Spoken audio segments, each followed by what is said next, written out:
10 വർഷക്കാലം master plan തയ്യാറാക്കാത്ത, ശബരിമലയ്ക്ക് വേണ്ടി ഒന്നും ചെയ്യാത്ത, ശബരിമലയിലെ സ്ത്രീകളെ കൊണ്ടുപോയി കയറ്റി നിത്യബ്രഹ്മചാരിയായ അയ്യപ്പന്റെ ആ പൂങ്കാവനം തകർക്കാൻ നോക്കിയവരാണ് ഇപ്പോൾ അയ്യപ്പ സംഗമം നടത്തുന്നത്. ഇത് ഈ കള്ളത്തരം ജനങ്ങൾ തിരിച്ചറിയും. അയ്യപ്പ സംഗമം വാസ്തവത്തിൽ ഭക്തജനങ്ങളെ കബളിപ്പിക്കുന്ന ഒന്നാണ്.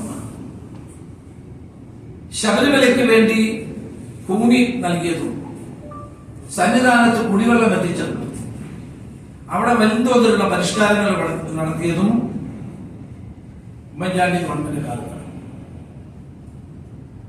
അന്ന് മാസ്റ്റർ പ്ലാൻ കൊണ്ടു. മാസ്റ്റർ പ്ലാൻ കഴിഞ്ഞ 10 വർഷമായി നടപ്പാക്കിയിട്ടില്ലല്ലോ. എന്നിട്ട് ഇപ്പൊ അതിനെപ്പറ്റി പഠിക്കാനാണ് അയ്യപ്പ സംഗമം എന്ന് പറഞ്ഞാൽ ആര് വിശ്വസിക്കും? തെരഞ്ഞെടുപ്പ് അടുത്തത് കൊണ്ട് അയ്യപ്പ ഭക്തന്മാരെ എങ്ങനെയെങ്കിലും സ്വാധീനിക്കണം എന്നുള്ള ലക്ഷ്യത്തോടെയാണ് ഈ അയ്യപ്പ സംഗമം നടത്തുന്നത്. അയ്യപ്പ സംഗമം നടത്തുന്നതിന് മുമ്പ് ശബരിമലയിൽ നിന്ന് കൊണ്ടുപോയ സ്വർണം ഇവിടെ 4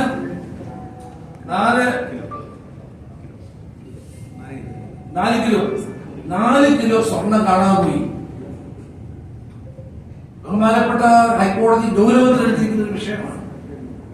4 കിലോ സ്വർണം പോയി. ആരാ കൊണ്ടുപോയത്? ഈ സ്വർണം പൂശിയ അത് നൽകിയ ആള് തന്നെ ബാംഗ്ലൂരിൽ നിന്ന് പെറ്റീഷൻ കൊടുത്തിരിക്കുകയാണ്.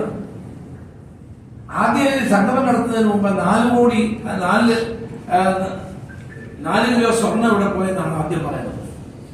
അതാണല്ലേ ആദ്യമാണ്. ബഹുമാനപ്പെട്ട ഹൈക്കോടതിയുടെ അനുവാദമില്ലാതെയാണ് ഈ സ്വർണ്ണപ്പാളികൾ തമിഴ്നാട്ടിൽ മദ്രാസിലേക്ക് കൊണ്ടുപോയത്. ശബരിമലയിൽ ഏത് കാര്യം ചെയ്താലും ഹൈക്കോടതി ബെഞ്ചിന്റെ അനുമതിയോടെ വേണം. അനുമതി പോലും വാങ്ങാതെയാണ് ഈ സ്വർണം പൂശിയ പാളികൾ തമിഴ്നാട്ടിൽ കൊണ്ടുപോയി.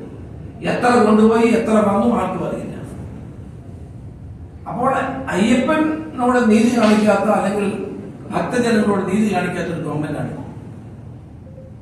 എന്തൊരു മിടുക്കായിരുന്നു അന്ന് പോലീസിന്റെ ഫുൾ പ്രൊട്ടക്ഷനോടുകൂടി ശബരിമല സന്നിധാനത്ത് സ്ത്രീകളെ ഗവൺമെന്റ് കൊണ്ടുപോയത്.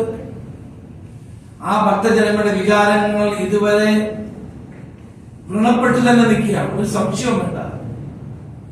ഈ എന്തുകൊണ്ട് ഉമ്മൻചാണ്ടി ഗവൺമെന്റ് കൊടുത്ത അഫിഡവിറ്റ് തിരുത്തി യുവതീ പ്രവേശനം അനുവദിക്കണമെന്നുള്ള അഫിഡവിറ്റ് ഗവൺമെന്റ് കൊടുത്തു. ഇപ്പോഴും ആ അഫിഡവിറ്റ് പിൻവലിക്കാൻ തയ്യാറുമല്ല. എന്നിട്ടാണ് അയ്യപ്പന്റെ പേരിലുള്ള മഹാസംഗമം നടത്താൻ തീരുമാനിച്ചത്. അപ്പൊ ഇതിന്റെ പൊള്ളത്തരം നമ്മൾ തിരിച്ചറിയേണ്ടത് തന്നെയല്ലേ? ഇപ്പൊ തന്നെ അയ്യപ്പന്റെ പ്രതിസ്ഥാനീയരാണ് പന്തളം കൊട്ടാരം. പ്രതിസ്ഥാനീയരായ പന്തളം കൊട്ടാരത്തിന് ആരും പോകുന്നില്ല. ആളുകളുണ്ടാവും, കുറച്ച് ആളുകളെ വിളിച്ചു കൂട്ടാൻ. ഇപ്പൊ ഗവൺമെന്റിനോ CPM-നോ ഒന്നും യാതൊരു പ്രയാസം ഉണ്ടാവില്ല. കുറെ ആളുകളെ വിളിച്ചു. 10 വർഷക്കാലം മാസ്റ്റർ പ്ലാൻ തയ്യാറാക്കാത്ത, ശബരിമലയ്ക്ക് വേണ്ടി ഒന്നും ചെയ്യാത്ത, ശബരിമലയിലെ സ്ത്രീകളെ കൊണ്ടുപോയി കയറ്റി നിത്യബ്രഹ്മചാരിയായ അയ്യപ്പന്റെ ആ പൂങ്കാവനം തകർക്കാൻ നോക്കിയവരാണ് ഇപ്പോൾ അയ്യപ്പ സംഗമം നടത്തുന്നത്. ഇത് ഈ കള്ളത്തരം ജനങ്ങൾ തിരിച്ചറിയും. പ്രതിപക്ഷം 3-4 ചോദ്യങ്ങൾ ചോദിച്ചു. ആ ചോദ്യത്തിലൊന്നും ഇപ്പോൾ മറുപടിയില്ല. അപ്പോൾ ഇത് നടത്തുന്നത് കേവലം ഭക്തജനങ്ങളെ കബളിപ്പിക്കാനും, ഭക്തജനങ്ങളെ കബളിപ്പിക്കാനും, തെരഞ്ഞെടുപ്പ് അവരുടെ വോട്ടുകൾ സമാഹരിക്കാനും വേണ്ടിയിട്ടുള്ള ഒരു കുതന്ത്രമാണ്. അത് ജനങ്ങൾ തിരിച്ചറിയും. ഭക്തജനങ്ങൾ പ്രത്യേകിച്ചും തിരിച്ചറിയും എന്നാണ് എനിക്ക് പറയാറുള്ളത്. പന്തളം കൊട്ടാരം പങ്കെടുക്കുന്നില്ല. പക്ഷെ നാമരൂപ ഘോഷയാത്രയൊക്കെ നടത്തി വലിയ സമരം നടത്തിയ നേതൃത്വം കൊടുത്ത് ആദ്യം തെരുവിലിറങ്ങിയ NSS സംഗമത്തിൽ പങ്കെടുക്കുകയാണ്. ഈ വിഷയങ്ങളെല്ലാം അവർക്ക് പങ്കെടുക്കാം. അവർക്കും NSS-നും SNDP-ക്കും ഒക്കെ പങ്കെടുക്കാൻ അവർക്ക് അതിന് സ്വാതന്ത്ര്യമുള്ളവരാണ്. പക്ഷേ നാമദേവ ഘോഷയാത്രയിൽ പങ്കെടുത്ത ആയിരക്കണക്കിന് ആളുകളുടെ പേര് ഇപ്പോഴും കേസ് നിൽക്കുകയാണ്. ശബരിമല സമരവുമായി ബന്ധപ്പെട്ട് ഉമ്മൻചാണ്ടിക്കും എനിക്കും എതിരായി കേസുണ്ടായിരുന്നു. ഞങ്ങൾ പിൻവലിക്കണമെന്നൊന്നും പറഞ്ഞില്ല. കഴിഞ്ഞ ദിവസമാണ് ഗാന്ധി കോടതി ഞങ്ങളെ 2 പേരെയും വെറുതെ വിട്ടത്. ഉമ്മൻചാണ്ടി മരിച്ചതിന് ശേഷമാണ് അദ്ദേഹത്തെ എന്നെ വെറുതെ വിട്ടത്. ഞങ്ങളുടെ കേസ് തള്ളിക്കളഞ്ഞു. അത്തരം ഒരു കേസും ഇതുവരെ പിൻവലിച്ചിട്ടില്ലല്ലോ. പിൻവലിക്കുമെന്ന് എന്തുകൊണ്ട് പറയുന്നില്ല? ഞാൻ ചോദിക്കുന്ന ഈ അയ്യപ്പ സംഘവുമായി ബന്ധപ്പെട്ട് മുഖ്യമന്ത്രി എന്തുകൊണ്ടാണെന്ന് പറയാത്തത്?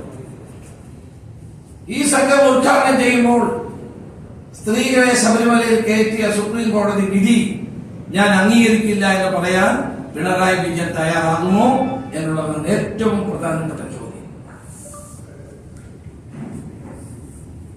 താൻ എടുത്ത നിലപാടുകൾ താൻ തിരുത്തുന്നു എന്ന് പറയാൻ അദ്ദേഹം തയ്യാറുണ്ടോ? എന്നിട്ട് വേണം മറ്റു കാര്യങ്ങൾ പറയാൻ.